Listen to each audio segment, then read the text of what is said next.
So A5, I'm going to give you A5, and then you're going to have like 30 minutes to work. A5, okay, remember A4 was a simple calculator. Something like convert Celsius to Fahrenheit. In A5, I want you to build on that idea. You can use your code from A4 and just expand it a little bit. But what I want you to do is I want you to ask the user, do you want to do A or B? For example, you might ask them, do you want to convert Celsius to Fahrenheit or Fahrenheit to Celsius? They would enter a response. And then based on their response, using if, it would either do one or the other. But then you have to ask them for input for the calculator. So really quickly, let's see how that looks. Okay, I'm going to do my own code here. And I'm not going to use a user interface. But what I am going to show you is a method that I want you to use. And I'd like you to clean up the user interface, maybe do like a little welcome or this is my calculator or something like that. I'm going to leave it to you to be creative ones. So what I'm going to do here is I'm going to say,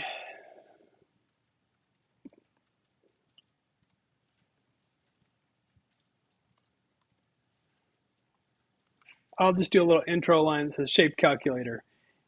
What are these \n's all about here?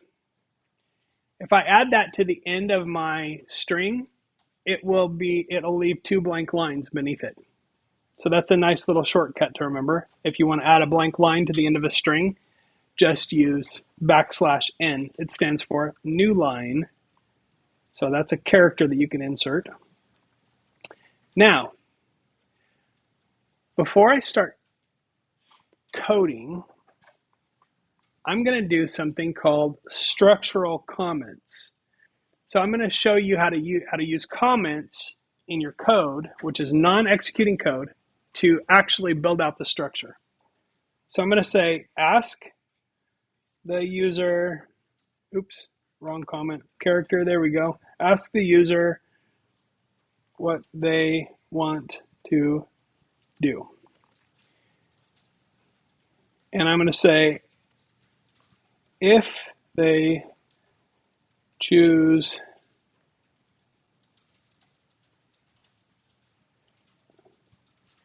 square, we don't want that. All right, if they choose square,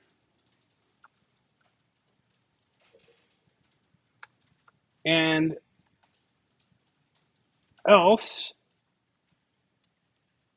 they choose, actually, let's do this. I'm going to say elif they choose triangle.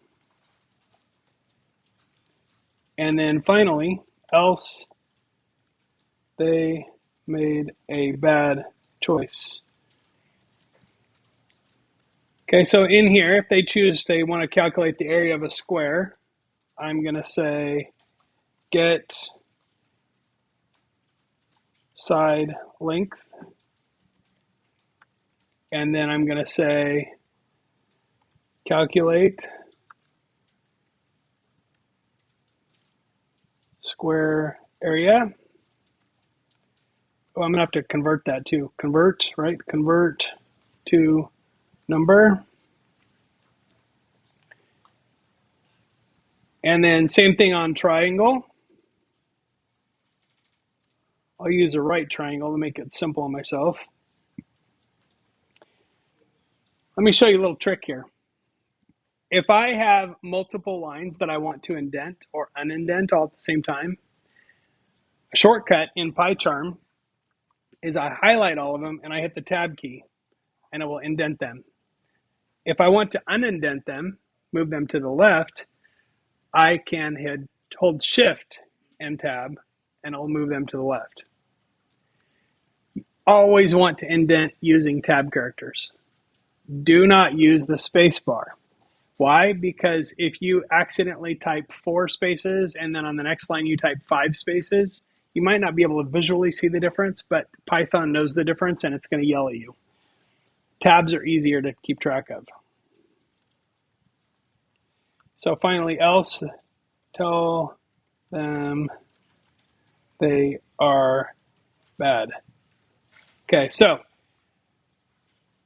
these are comments. Every time I start a line of code with that number sign, what it tells Python is don't do anything with this. This is a note to myself.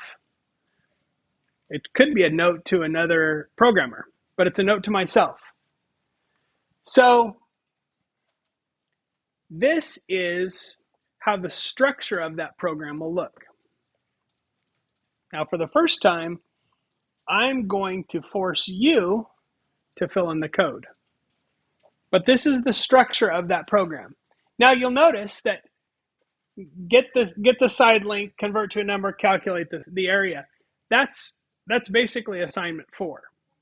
So if I have assignment 4 inside an if, elif, else, then that's how this would work.